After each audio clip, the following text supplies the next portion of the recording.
Hi Flex Trackers. This orientation is for students and parents who weren't able to make it to our beginning of the year orientation. I'm going to just walk you through this Prezi and fill in the blanks a little bit for you. So let's go ahead and get started. There we go. Okay. So I wanted to just start with something that was shared with me by my daughter's first grade teacher, and that daughter is now going into her junior year at the high school in Escondido. She shared with us just a reminder that we get these kiddos for 18 summers and then they're grown. And at the time, that felt so very far away to me, but now my daughter's 16 and I have 2 summers left. And it goes really fast. And I feel like 3rd through 5th is just such a sweet spot area where they're old enough to really be able to interact with you and to have some higher level thinking and some fun conversations, but at the same time, they're still young enough to be little. And it's just a really special age. So I just encourage you to embrace this school year, to not look too far ahead, and just, really enjoy the journey with your child this year. It's a special thing that you get to do with them, to do this homeschool piece.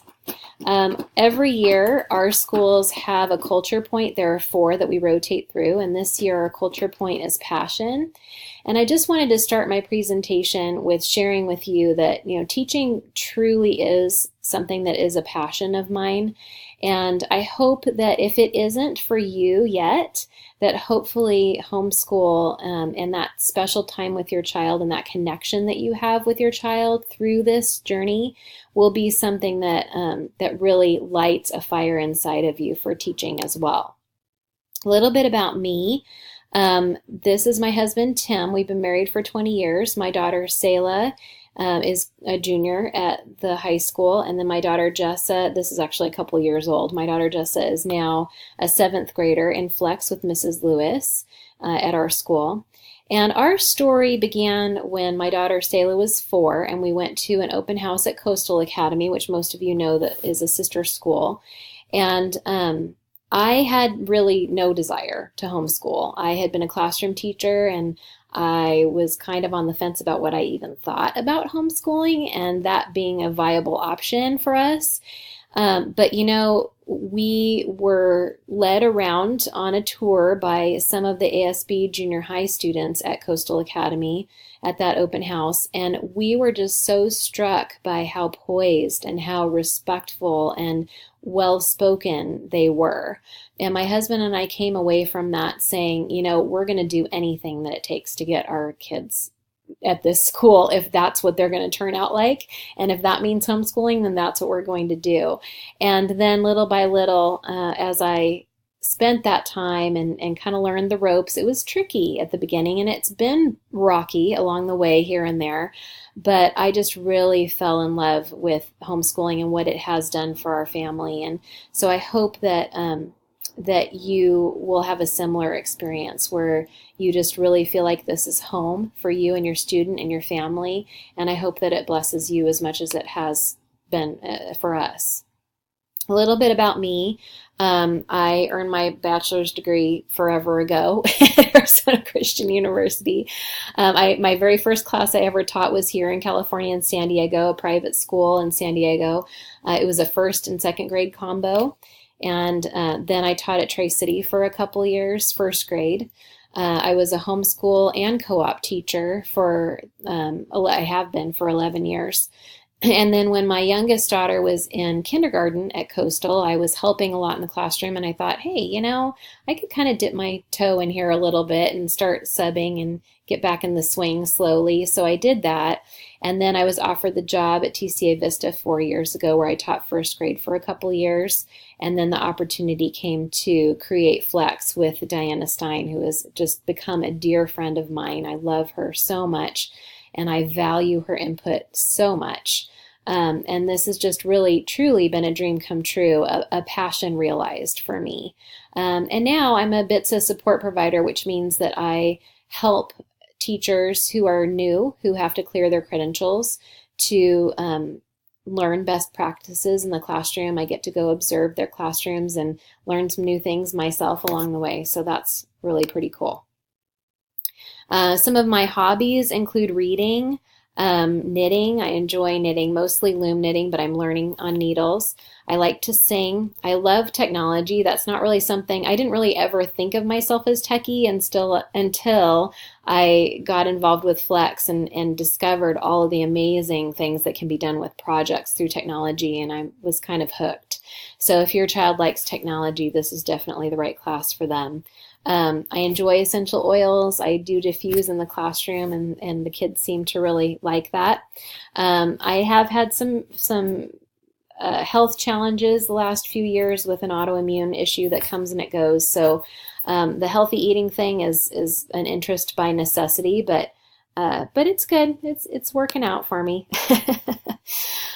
All right, so our partnership. This is so vitally important because our school is all about the partnership between the teacher of record, which this year is me for your student, and the primary educator, which is you.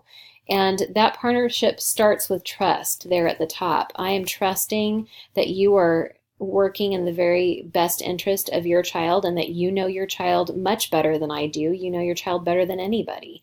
And so who better to make those ultimate decisions about his or her education? And I completely honor that. And then there's freedom that comes out of that trust, that you have some flexibility at home to organize things in a way that works for your family and for your student. And within that freedom, there's accountability where we're checking in regularly with each other. You're letting me know what you're doing. I'm letting you know what I'm doing. And together it becomes a very dynamic partnership that grows more trust. And then that cycle just continues around and around. It's really important, I feel, in establishing this mutual trust partnership that we're very clear about our roles. So as the primary educator of your child, your role is to guide discovery at home, to model wonder and mature study skills, to facilitate increasing independence in your child, to encourage your student, to hold him or her accountable, and to reach out early when you are needing some help, when you hit some bumps in the road, which inevitably will come. And then as teacher of record, I will respect your role as the primary educator of your student. I will guide discovery in class. It is my role to be a coach to both the learner and the leader. So to whatever degree that you would like me to be involved in your leadership as you guide your learner, I'm happy to do that as well.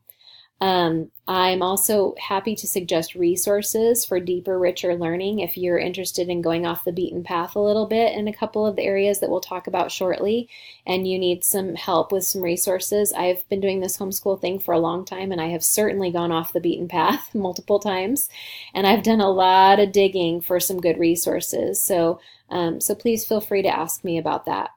And then it's also my job to provide accountability and additional support where that's needed. So we have some non-negotiables in Flex, and we also have some places where you can flex at home. So we're going to talk a little bit about the whys behind our non-negotiables.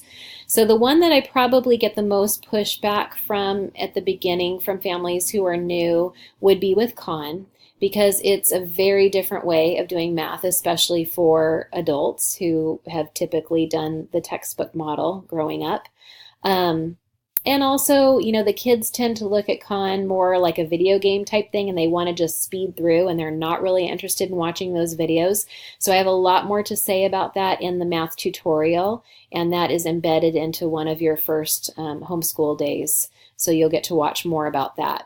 But the reason that we do Khan for Flex and that is a non-negotiable is there are a couple reasons. One, it's completely standards aligned.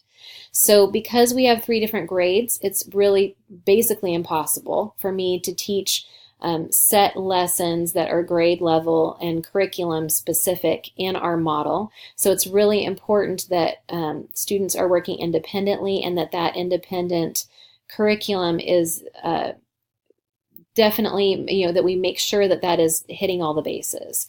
So with Khan, we know that it's ironclad, solid, that by the end of 100% of their mission, they will have touched on every single math standard that's required for their grade. The other reason for Khan is that I can see students' progress and you can as well. So there's that partnership in there again. And then I go in regularly to check student progress to pull out the common denominators that I find and bringing those things into the classroom in the form of math rotations. So if I see that many students are struggling with fractions or decimals at any given time, I can know that I need to bring those things into the classroom to work on them more. So that is the purpose for specifically Khan Academy. For history and the miniature lit lessons that are happening at home, one of the non-negotiables is that those things need to be completed before or on the days that they are assigned. The reason behind that is because we are really a flipped classroom model, which means that they are being preloaded with the foundational information at home. And then when they come to class, they are ready to go to take that information to a higher level in a project, in a group type conversational setting. So if they aren't prepared for that, they're going to feel very lost in class. And I don't want any of our students feeling lost. So please make sure that if you know that you're going to be absent for some reason, try, if possible, to work ahead. It's completely fine if you work ahead, but it's very important that you not fall behind on those lessons specifically. Another non-negotiable is that we have weekly homeschool checkup Google Forms. These are embedded in the history curriculum, and you will see them on Schoology. They are also in the history tutorial that you'll be watching this week, so you'll understand more about it then. But once a week, you're going to be submitting with your student the history rubric scores. So if you were with me, you know what that means. If not, you're going to learn as you watch the tutorial. You're also going to be submitting some information to me each week about the progress that your student is making within the 40-book challenge. And then there's a place at the end to be able to tell me anything that you feel that I need to know. So just a really good communication tool there between us. And the final non-negotiable is record keeping for the 40-book challenge. It's crucial that you are helping your student to keep track of the books and the genres that he or she is reading throughout the year. And that can look a couple different ways, and that brings us to the areas that we can flex, areas to flex at home. So these are some subjects where if you so desire, you can choose a different way of doing it. So that would include spelling, handwriting and typing, and grammar. Even though we do have our new Fix It Grammar for 4th and 5th grade, it's not required that you do that grammar. You do need to be doing grammar of some kind. Please let me know if you choose to trade out curriculum for any of these things, but you do have the flexibility to do that. In addition to completing the 100% in Khan Academy, you also have the option to supplement in math if your student needs some more hands-on type learning, or if your student is particularly advanced. Those are usually the reasons why I have families that are wanting to supplement. So what that would look like if you choose to do that is that you still have your eye on the prize, that by the end of the school year, your student is at 100% mission completion for Khan. So you're meeting those benchmarks throughout the school year that I outline in every unit, what percentage basically that your student should be at by the end of each unit. That's always listed at the beginning of the unit folder.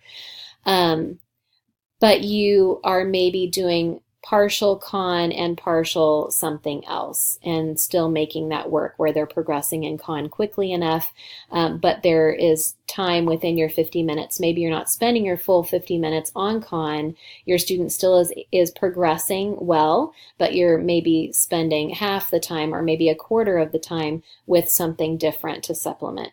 So if you do choose to do that, please let me know, because I do check Khan times as well as percentages when I go in there weekly. And if I know that you're doing something else in addition, I'm not going to look at that and say, oh, they're only doing 20 minutes in Khan a day, something's wrong, because I'll know that you are supplementing with something else, as long as that percentage continues to click up. If not, then we need to reevaluate that. Another note about that, if your student is particularly advanced, regardless, the expectation is that your student is spending about an hour a day on math. So that either means that they're moving quickly through Khan, which is fine, or it means that they're supplementing. And I do have what's called Beast Academy, and that is a workbook